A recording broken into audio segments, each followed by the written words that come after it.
today's tutorial and flip through, I'm going to go through and show you some of the things I did and how I did them for what I'm calling my primitive journals. So here on the outside, after I got done binding it, and it became so chunky and so full of things that I really only felt I had room for one signature. I was going to do two. So instead of doing two signatures, I made two journals. So that's kind of fun. So here we go. And I'm going to show you how I did the cover. What we have here is a completely covered cardboard. I used a cereal box.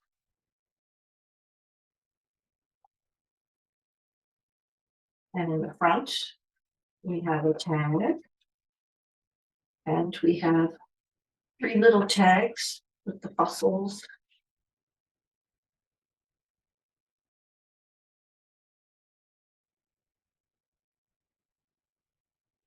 And this is a stencil. And this rocky texture is a stencil. And these are all rubber stamps.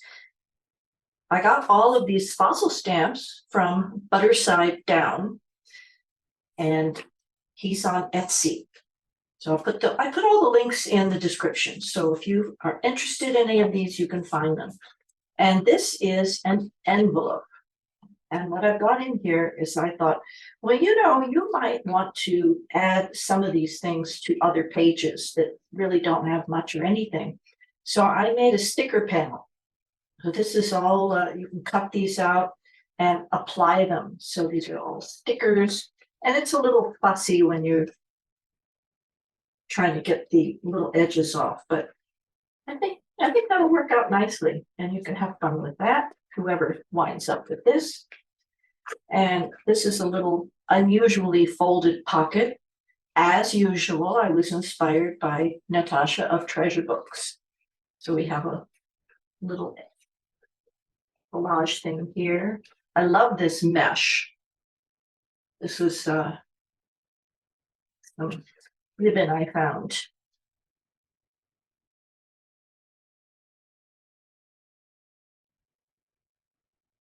Rubber stamps. I created a document with the lines going the other way so that I could have this kind of page in journals. And this is all coffee or tea dyed. And here is a little paper bag thing. It's got a little bit of paper in it. And I didn't have any thin paper bags. So we get this as packing material in our Chewy order for our cats. So I just tore off a piece, folded it in half, and just did a little glue, a little sewing, and made my own paper bag pocket. Just give it a ruffle. Now this is fun. I'll show you how to make these. I didn't have any spiral paper clips. But I had wire. So why don't I make paper clips? So that's in the tutorial. And this, by the way, is a big rubber stamp. Wonderful texture. Wonderful, this kind of effect. And these work great as a paper clip. There's our stencil. This coffee dyed paper got really dark, so I have some of that. That's fun. There's another one of those alternately folded pieces of paper. A little journaling spot.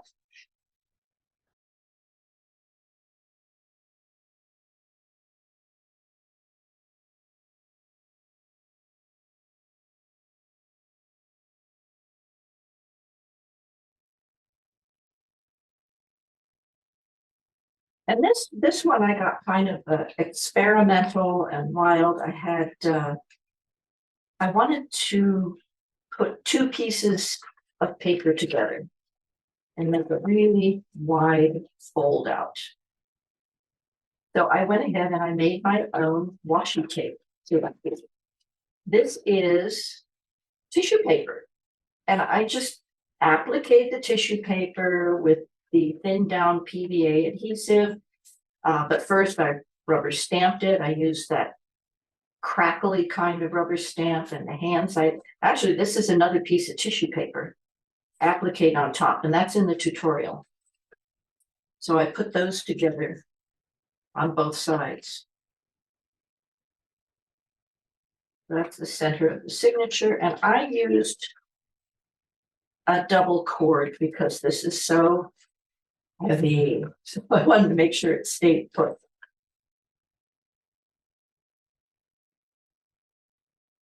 So I just used some of my elements, and I incorporated in this clock, and it's using the Roman numerals instead of the numerals we're used to.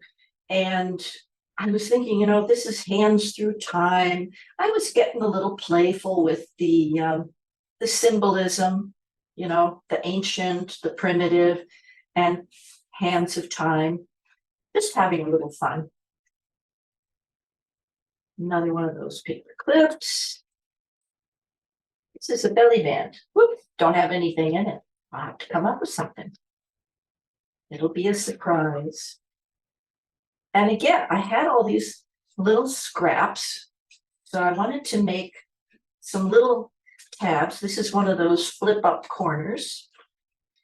So I had all these little scraps lying around. What would it be like to put a belly band on one of these little bitty tabs?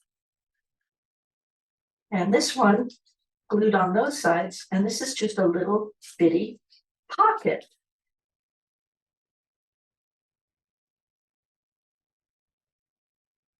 How fun is that? I mean, even these little bitty things with these little bitty scraps that you wind up with. There's some fun things you can do. Here's the other side of that alternately folded pocket. And what I did was I put just a little bit of glue here so that things wouldn't fall out. And I had all of these little bits, so I put together a little multi-tag.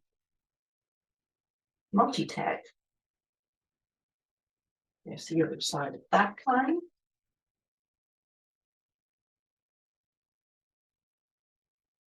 Here's the other side of the paper bag. And in this one,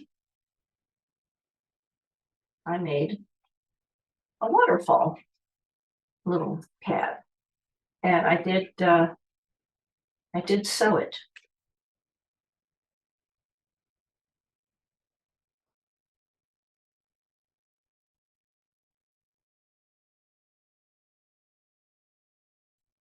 This is just another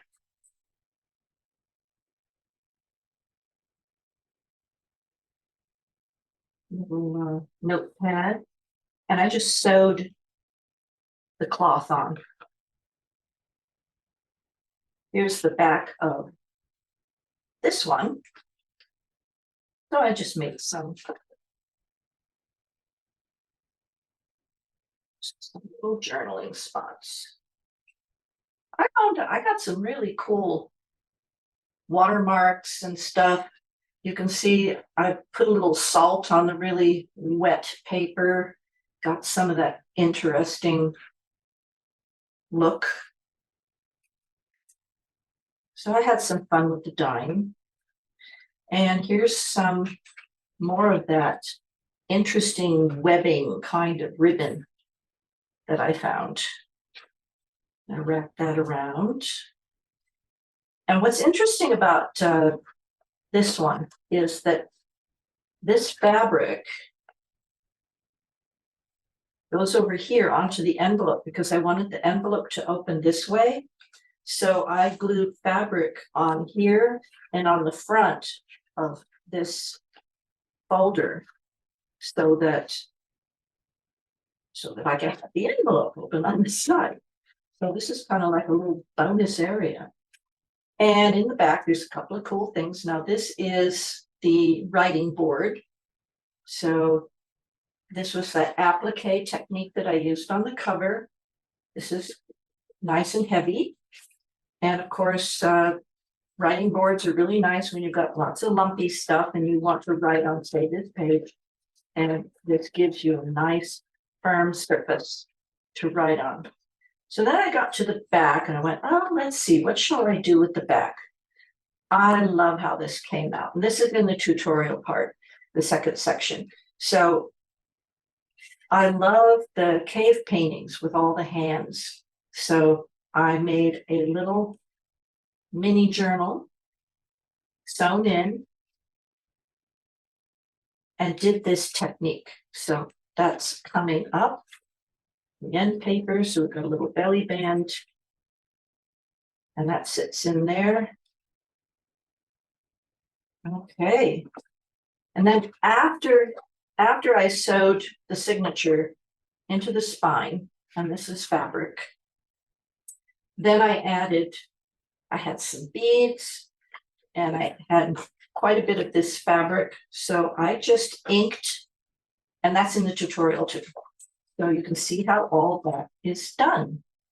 And I'm just, of course, these are glued in before I put that paper on.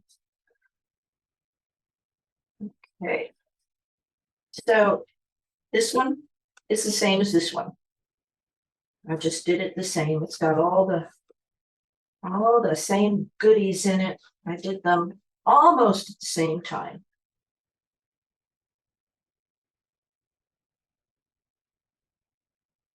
Okay. These are available in my Etsy shop. And so now on to the tutorials. So here's my first materials. I started with a cereal box and I put another piece of cardboard on the inside and I've already covered the back. So I've got some heavy scrapbook paper and I'm now going to cover the front. So let's go ahead and do that. I've already cut it to size and just want to line it up and leave that hinge area just a little bit open.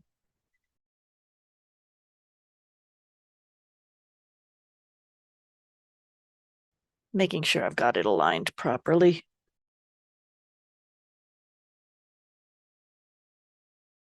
This is one way I know where to cut it, because I don't want all that extra bulk on the corner.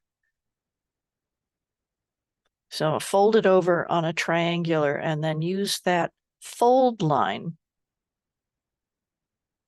as my guide.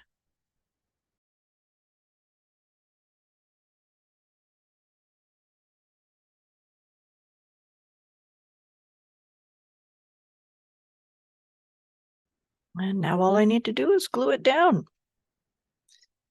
This is that acetone-based glue. Dries fast. It's very strong, so I don't have to worry about anything going anywhere.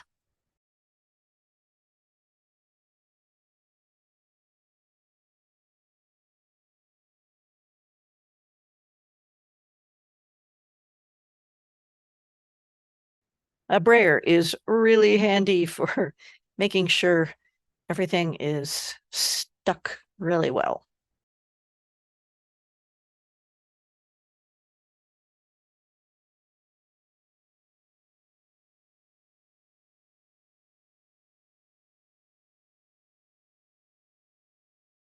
And now we're ready to decorate the front and back. Okay, so to apply all these, we're really just going to be doing some collage. And I'm using my Yes paste, which I'm very fond of. You could also use the diluted PVA adhesive, where it's 2 parts PVA white glue to 1 part water. And I just keep my brush kind of wet, and I've got a rag here to kind of damp things off. So what I'm going to do is just collage these pieces. And I work a little water into the top of the Yes glue, get kind of a nice paste out of it. And I just look around at all my little my little papers I have ready to go here, all my little fossils. Oh, and I got the fossils at Butterside Down. He's on Etsy. Scott's great.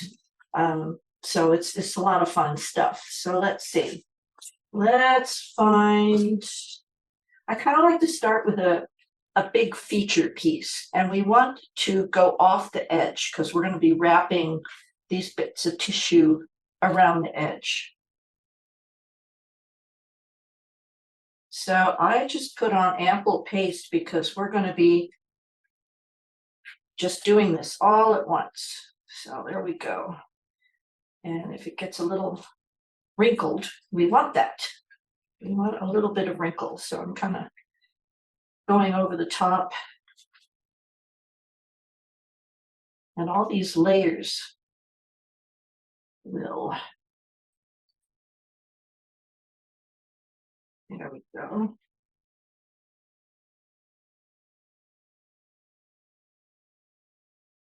Just kind of smoosh it around. This is a stiff bristle brush. So I'm just pushing those edges a little bit so we get a little more texture. And we need one of these fossils. There we go. You kind of look to see what's going to fit without necessarily covering up. And I'm not too worried about the spine because that is going to be completely covered by fabric. Oh yeah, we've got one of these nice fossil fish.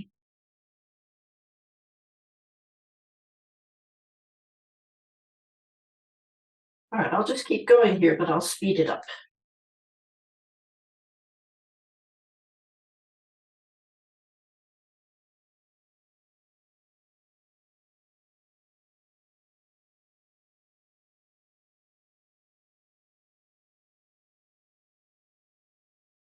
And if you have a little bit of a blank area over here, just use one of your little off-cut pieces. We got a little space down here. I've got a lot of these little critters, so.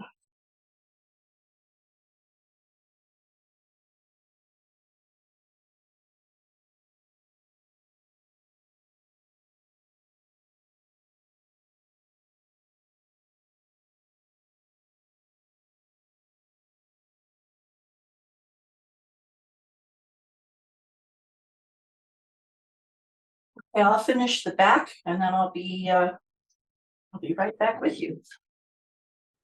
Okay, I've just finished pasting up this back, and there's a couple of things that I want to comment on, and that is that you want to be sure to unstick your protective paper before it dries, because you see then it'll get stuck to that, and we don't want it to get stuck to that. So there's a number of things you can do. You can, the big rubber stamp I have, you can elevate it a little bit. I didn't think of that. And then the other thing is you want to make sure you've got overhang. And we, as long as you've got a little overhang, we can always fill in some gaps on the other side. So what we need to do right now is let this paste dry, and then we're going to wrap everything around. And then we'll put the spine on and the inside. Anyway, I'll be back. Dry now. It's one of the things I like about the Yes glue is that it dries nice and flat, not at all sticky. So now that that's dry, we can flip this over. I think I'll leave it on a little tilt there. And we will turn these to the inside.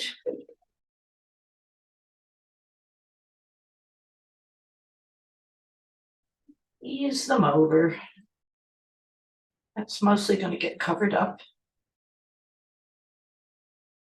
All right, pretty simple. We'll tear that one down a bit. You get the idea. All right. I will finish this and then come back and we'll do the spine.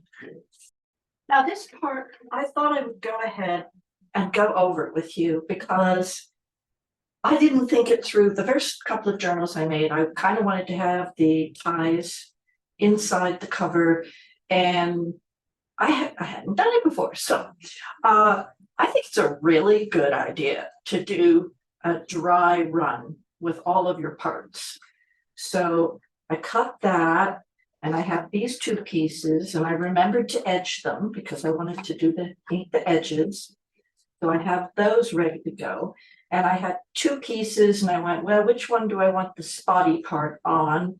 And I'm choosing the back because that's going to be more exposed. The front's going to be covered up with a pocket. So I'm going to set those over here. And then here's my ties, and I want them glued in to the cover. So I want to see where everything's going before I glue anything in, because I messed it up the first couple times. So I'm going to go ahead and glue these in, and then I'm going to glue those over the top, making sure that I leave a little bit of a space so that it still bends nicely and centering it top and bottom. Then I will glue in the center and make sure that's creased in nicely. And then I will put that on the outside, and then I will be back. So I wanted to give you a run through on how I did those ties. This is the tie I'm going to use on the spine, and you can see the effect that I got. And I started with this plain fabric, with just a plain solid fabric. And I wanted to, well, grunge it up and make it look primitive. Now I'm using 4 different inks. Now these, the Memories inks, they are a permanent dye ink. And what they're really great for is they are not going to come off. They're permanent. So they're very, very good that way. And I'm just using the little daubers I made, and I'll put a link in so that you can watch my little tutorial on how I make my little daubers. And I just like how I can kind of squish them around in my hands. So here's that hand. I've got the 2 hand rubber stamps, and I'm going to put those here and there, get that look. And again, this is these hands come as 2 separate hands, and I just used a straight blade razor to cut them apart because they're really nice to use separately, but they also go back together again. And that's the acrylic block system with the cling foam on the back. I do like that system. Now what I'm looking for on the back is that I can see the other side bleeding through. So I'll use the opposite hand, the right or the left hand. And the last thing I want to show you in a tutorial is how I made these little spiral paper of the hands that are already there. And they don't have to be perfect, but I do want to keep that look of the hands so that they're not, they're just on both sides, that's all. So now this is all so nicely grunged up. I am ready to use this as the closure for the journal. And the last thing that I wanted to share with you as a tutorial was how I make my own spiral paper clips. I use florist wire. I don't have the label anymore, so I don't know exactly what gauge this is, but I think it's 14. I'm not sure. It's flexible. It's strong enough, but also flexible enough so that I can manipulate it. I use a common pair of needle nose pliers. And the thing with any wire is that the ends can be kind of pointy. So it's nice to curl those in so that they are out of harm's way. And I just start it with the needle nose pliers, but then this wire is flexible enough that I can just manipulate it with my fingers. And I can just keep tweaking it until it's, well, the size I want. and the distances from the different wires are far enough apart.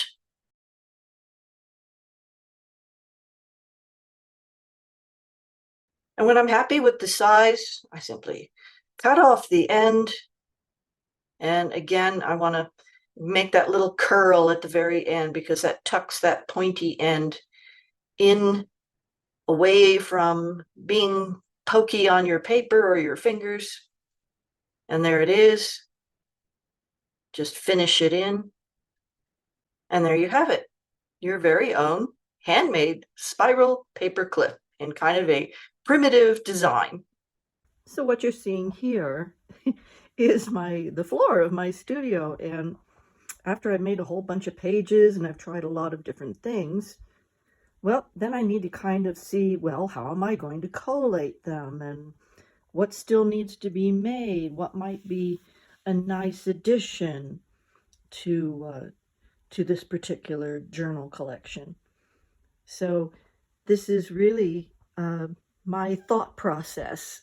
And then I see oh, that page could use something, or that page could use something, and then I'll make something else. So there's some hidden things inside those pages because I already filled them up with something. So that's a little part of the process of how these journals came to be. Thank you for watching my video on my primitive journals. And I hope you were inspired by some of my ideas on how to make the different parts. For the most part, I'll put a link down below. I was inspired by Natasha of Treasure Books, but I was experimenting and I came up with some little bit different ideas. And I hope you do too. So thank you for watching, especially all the way to the end. And I hope to see you in the next video. Bye for now.